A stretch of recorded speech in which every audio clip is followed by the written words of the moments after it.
रात के होटल में अजनबी पड़ोसी एक रात का ठहराव अमन और उसकी दोस्त सीमा एक हफ्ते की छुट्टियों पर शिमला गए थे। वहां के खूबसूरत नज़ारों का लुत्फ उठाते हुए उन्होंने एक पुराने होटल में रात ठहरने का फैसला किया।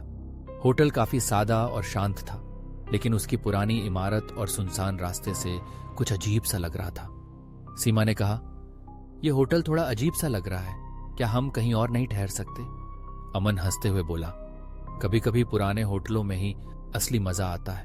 और दोनों अपना सामान लेकर अपने कमरे में चले गए। रात का अजनबी पड़ोसी होटल के कमरे में अंधेरा था और बाहर से हवा की आवाज आ रही थी। अमन और सीमा आराम से बैठे थे, तभी अचानक उनकी कमरे की दीवार से हल्की खटखटाहट होने लगी। पहले तो उन्होंने इसे ध्यान नहीं दिया, लेकिन फिर यह आवाज लगातार बढ़ने लगी। अमन ने कहा, क्या यह हमारी दीवार के दूसरी ओर से आ रही है? सीमा डरते हुए बोली, क्या हम अकेले नहीं हैं यहाँ? उन्होंने दीवार के दूसरी तरफ जाकर सुनी और पाया कि किसी कमरे में अंदर से कोई हलचल हो रही थी।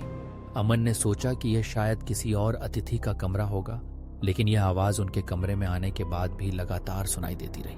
आखिरकार वह आवाज आई रात के करीब 2 बजे। अचानक से कमरे का दरवाजा खटखटाया। अमन ने चौंक कर दरवाजा खोला तो सामने एक लंबा और अजनबी व्यक्ति खड़ा था। वह व्यक्ति बहुत अजीब तरीके से मुस्कुरा रहा था। उसकी आंखों में कुछ था जो अमन को समझ नहीं आया। क्या आप मुझे पानी दे सकते हैं? उसने धीरे से पूछा। अमन ने जवाब दिया, मुझे लगता है आप गलत कमरे में हैं। लेकिन फिर भी उस व्यक्ति ने किसी तरह की मौन अभिव्यक्ति बनाई और बिना किसी शब्द के वापस मुड़कर कमरे में चला गया। कभी न खत्म होने वाली रात अमन और सीमा बहुत घबराए हुए थे, लेकिन वे खुद को शांत करने की कोशिश कर रहे थे। वे सोच रहे थे कि शायद वह आदमी किसी और कमरे में ठहरा होगा, लेकिन फिर अचानक उन्हें अपने कमरे की दीवार से फिर से वही खटखटाहट सुनाई दी। सीमा ने कहा, कुछ ठीक नहीं है यहाँ, मुझे लगता है हमें यहाँ से निकल जाना चाहिए। अमन ने सोचा कि वे शायद बहुत ज्यादा घबराए हुए हैं, लेकिन फिर कमरे के बाहर से एक हल्की सी गहरी हंसी सुनाई दी। आखिरी राज अमन और सीमा जल्दी से कमरे से बाहर निकले और रिसेप्शन डेस्क पर गए। रिसेप्शनिस्ट ने उन्हें देखकर कहा, तुम लोग किसे देख रहे थे? वो आदमी जो हमारे कमरे में आया था, वो कहाँ गया? अमन ने घबराकर पूछा। रिसेप्शनिस्ट ने एक ठंडी मुस्कान के साथ कहा, तुम्हें किस आदमी की बात कर रहे हो?